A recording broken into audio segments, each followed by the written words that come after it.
બરાબર। હવે અમદાવાદથી દિવ્યા પણ આપણી સાથે લાઈવ જોડાઈ ગયા છે।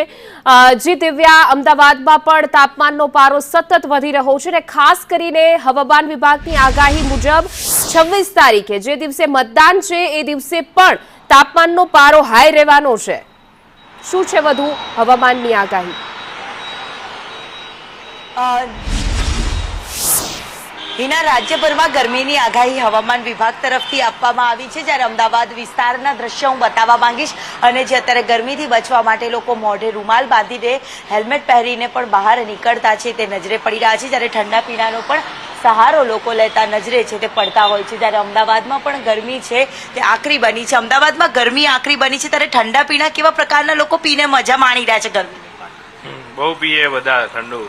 ગરમી કેટલી છે? બહુ ગરમી છે, અતિશય ગરમી છે। જનરલી એક તરફ ગરમી અને એક તરફ ગરમીથી બચવા માટે જે તમામ જે ચીજ વસ્તુઓ હોય છે, ગોગલ્સ હોય છે કે ટોપી હોય છે, તે પણ અહીંયા ખરીદતા લોકો છે તે નજરે પડી રહ્યા છે। અમદાવાદમાં આકરો ઉનાળો છે તે જોવા મળી રહ્યો છે અને ગરમીના કારણે લોકોમાં પણ અલગ અલગ જે કેપથી લઈને તેની ડિમાન્ડ છે તે પણ અહીંયા જોવા મળી રહી છે મોટી સંખ્યામાં। અમદાવાદમાં હાલ ગરમી પડી રહી છે। અમદાવાદમાં ગરમી કેટલી છે?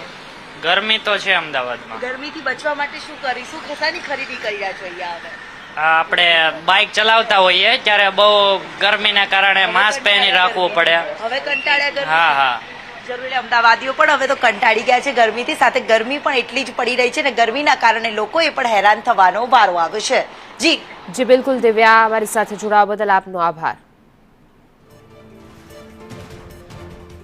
તો રાજ્યભરમાં ગરમીનો પારો હાઈ જોવા મળી રહ્યો છે। ખાસ કરીને 26 એપ્રિલે તાપમાન 42 થી 43 ડિગ્રી રહે તેવી પણ શક્યતા વ્યક્ત કરવામાં આવી રહી છે।